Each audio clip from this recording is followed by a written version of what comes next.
Bismillahirrahmanirrahim. Assalamualaikum warahmatullahi wabarakatuh. Untuk seluruh warga belajar paket B setara SMP, bertemu lagi dengan Ibu Sukniasi pada mata pelajaran Pendidikan Pancasila dan Kewarganegaraan. Kali ini kita akan membahas mengenai modul Indonesia Tanah Air Beta. Namun sebelum kita melanjutkan pembelajaran pada kali ini, apa kabar semuanya? Semoga kita semua berada dalam keadaan sehat walafiat. Tetap semangat belajar di mana saja.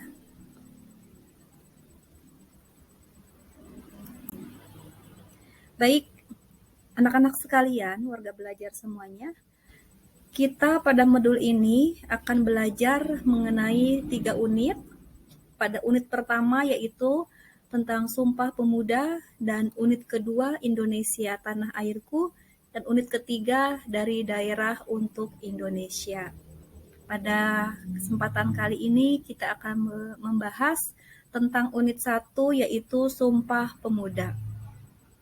Dalam Sumpah Pemuda ini ada nilai-nilai dan semangat Sumpah Pemuda. Dan di materi unit 2 ada semangat dan komitmen kebangsaan kolektif.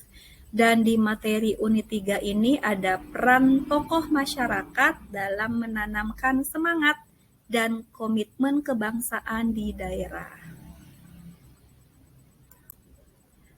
Baik, kita lanjutkan dalam pembelajaran ini. Diharapkan warga belajar semuanya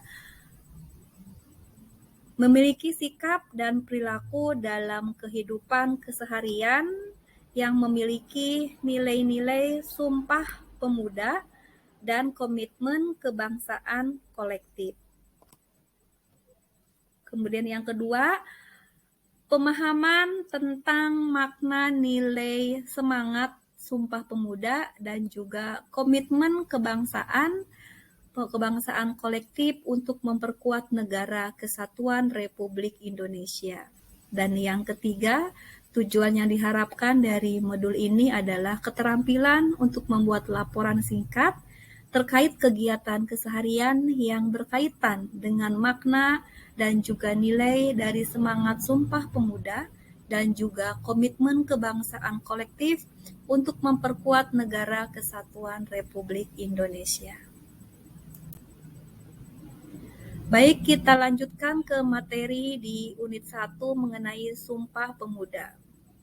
Kita akan mempelajari mengenai sejarah Sumpah Pemuda, bahwa pada tahun 1908 perjuangan bangsa Indonesia dalam melawan penjajah mengalami perubahan, yaitu dengan cara organisasi yang terorganisir dan bersifat nasional. Dan organisasi pemuda yang pertama dan terbentuk adalah Budi Utomo yang dipelopori oleh Dr. Wahidin Sudirohusodo. Dan ketua Budi Utomo adalah Dr. Sutomo. Berdirinya organisasi Budi Utomo ini adalah pada tanggal 20 Mei tahun 1908 yang menjadi penggerak dan pendorong bagi munculnya organisasi kepemudaan di Indonesia. Poin yang pertama adalah tentang kesadaran akan pentingnya kemerdekaan bagi bangsa Indonesia, membuat pemuda Indonesia mulai bangkit. Dan perjuangan pun dilaksanakan melalui organisasi kepemudaan yang bersifat nasional, di mana organisasi kepemudaan yang bersifat nasional ini adalah untuk mewujudkan persatuan dan kesatuan bangsa. Dan pada tanggal 20 Mei tahun 1908 diperingati sebagai Hari Kebangkitan Nasional. Untuk poin yang kedua ini adalah mengenai organisasi kepemudaan, di mana organisasi kepemudaan yang terbentuk setelah munculnya organisasi Budi Utomo. Yang pertama adalah Young Sumatranen Bond atau Persatuan Pemuda dan Pelajar Sumatera yang didirikan pada tahun 1917. Kemudian yang kedua ada Yong Ambon atau Persatuan Pemuda Pelajar dari Ambon. Ini didirikan pada tahun 1918. Dan yang ketiga ada Yong Minahasa atau Persatuan Pemuda Pelajar Minahasa. Dan ini didirikan pada tahun 1918 sampai 1919. Dan yang keempat ada Trikoro Dharma yang nantinya berganti nama menjadi Yong Java yang diketuai oleh R. Satiman Wiryo Sanjoyo yang didirikan pada tahun 1915. Dan yang terakhir ada Yong Celebes atau Persatuan Pemuda Pelajar Celebes yang didirikan pada tanggal 1819.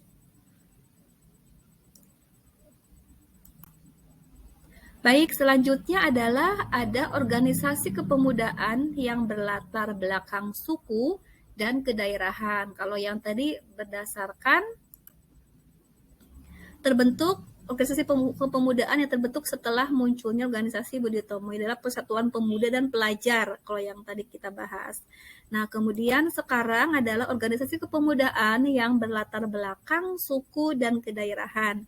Di sini ada Yong Batak Sebon dan Yong Betawi dan lain-lain. Ini dari latar belakang suku dan daerah. Sedangkan organisasi kepemudaan yang tidak berlatar belakang suku maupun kedaerahan, yaitu diantaranya Perhimpunan Indonesia.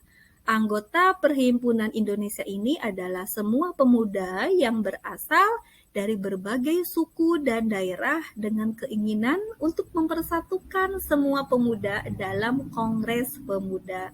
Jadi di sini ada organisasi kepemudaan yang berlatar belakang suku dan daerah, dan ini adalah organisasi kepemudaan yang tidak berlatar belakang suku maupun kedaerahan.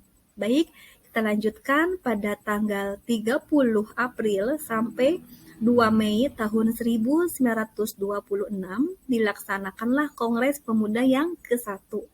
Ini dilaksanakan di Jakarta dengan diketuai yaitu M. Tabroni. Kemudian hasil Kongres Pemuda 1 ini adalah baru berhasil menimbulkan atau menumbuhkan kesadaran akan perlunya persatuan di kalangan pemuda dan juga kesatuan bahasa, tetapi belum sampai berhasil diwujudkan. Ini pada Kongres Pemuda yang ke-1.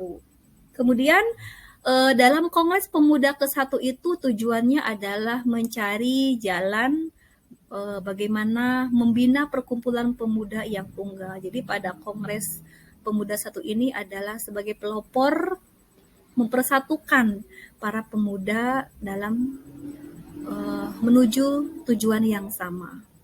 Kemudian tujuan Kongres Pemuda yang pertama ini diantaranya ada 2. Yang pertama adalah untuk memajukan paham persatuan dan kebangsaan. Yang kedua, menguatkan hubungan antara sesama perkumpulan-perkumpulan pemuda kebangsaan. Jadi tujuan dari Kongres Pemuda 1 ini adalah untuk menyamakan persepsi, menyamakan pemahaman, untuk mempererat persatuan dan kesatuan bangsa. Kemudian menguatkan hubungan karena organisasi kepemudaan itu tadi yang sudah Ibu jelaskan, ada yang berlatar belakang suku dan daerah, dan ada juga yang berlatar belakang yang bukan suku maupun kedaerahan. Dan ada juga organisasi yang tadi sudah Ibu sampaikan di slide sebelumnya, itu adalah organisasi pemuda dan pelajar. Sehingga dalam Kongres Pemuda 1 ini adalah bertujuan untuk memajukan paham kesatuan kebangsaan dan juga menguatkan hubungan. Walaupun berbeda suku, bangsa, berbeda latar belakang suku, kemudian berbeda latar belakang kedaerahan, itu dalam Kongres Pemuda 1 dikuatkan hubungan tersebut. Kemudian Kongres Pemuda 1 itu dihadiri oleh wakil-wakil dari perkumpulan pemuda. Di antaranya yang tersebut ada Yong Yapa dari Organisasi Pemuda Jawa, Yong Sumatera Nenbon dari Organisasi Pemuda Sumatera, ada Yong Ambon dari Organisasi Pemuda Maluku, ada Yong Bataksbon dari Organisasi Pemuda Sumatera Utara, ada Pemuda Kaum Betawi dari Organisasi Betawi. Selanjutnya, dalam mewujudkan hasil Kongres Pemuda ke-1 itu, kemudian pada tanggal 28 Oktober tahun 1928 dilaksanakan Kongres Pemuda yang kedua. Dan Kongres yang kedua itu diketuai oleh Sugondo Joyo Puspito.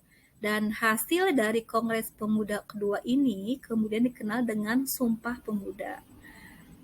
Teks Sumpah Pemuda dibacakan pada tanggal 28 Oktober tahun 1928, di mana bertempat di Jalan Keramat Raya nomor 106, Jakarta Pusat, yang sekarang menjadi Museum Sumpah Pemuda. Kemudian dalam Kongres Pemuda II ini, untuk pertama kalinya diperdengarkan lagu Indonesia Raya dan ciptaan dari Bapak Wage Rudolf Supratman atau yang kita kenal dengan sebutan WR Supratman.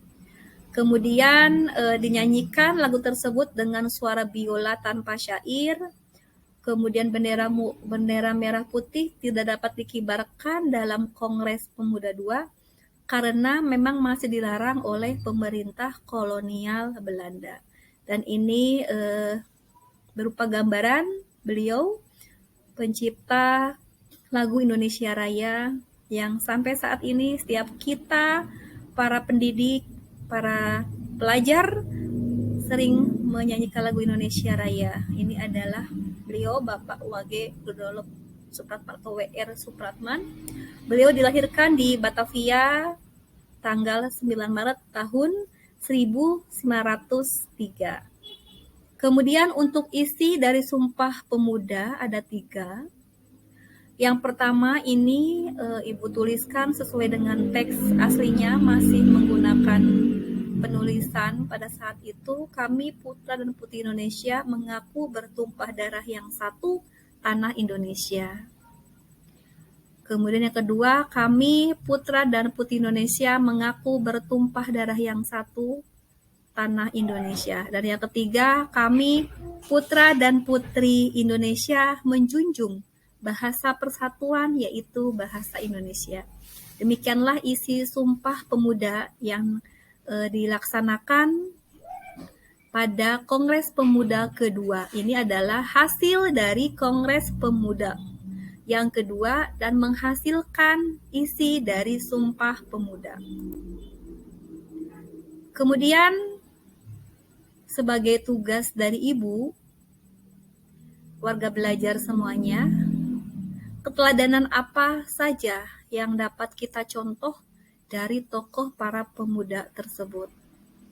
Maksud di sini adalah para pemuda, baik itu pemuda dan pelajar, baik itu yang berlatar belakang suku dan kedaerahan, ataupun organisasi pemuda yang bukan berlatar belakang dari suku dan kedaerahan. Kemudian keteladanan apa yang bisa kita contoh dari para pemuda tersebut sehingga terlaksana Kongres Pemuda I dan Kongres Pemuda kedua, sehingga menghasilkan isi Sumpah Pemuda, bahwa dari isi Sumpah Pemuda tersebut adalah menyatakan bahwa pemuda itu harus bersatu walaupun tanahnya berbeda, sukunya berbeda, daerahnya berbeda, bahwa kita adalah Indonesia. Jadi persatuan Indonesia. Baik, untuk nanti jawaban dituliskan nama beserta jawabannya di kolom komentar di link video. Terima kasih, itu dari Ibu. Mohon maaf yang sebesar-besarnya apabila masih ada kekurangan. Untuk semua warga belajar, tetap semangat belajar di mana saja, karena masa depan negara kita berada di tangan kita semua. Tetap semangat dan sehat selalu. Semoga Allah selalu memudahkan kita semua dalam semua urusan kita. Terima kasih. Wassalamualaikum warahmatullahi wabarakatuh. Sampai ketemu lagi di video selanjutnya.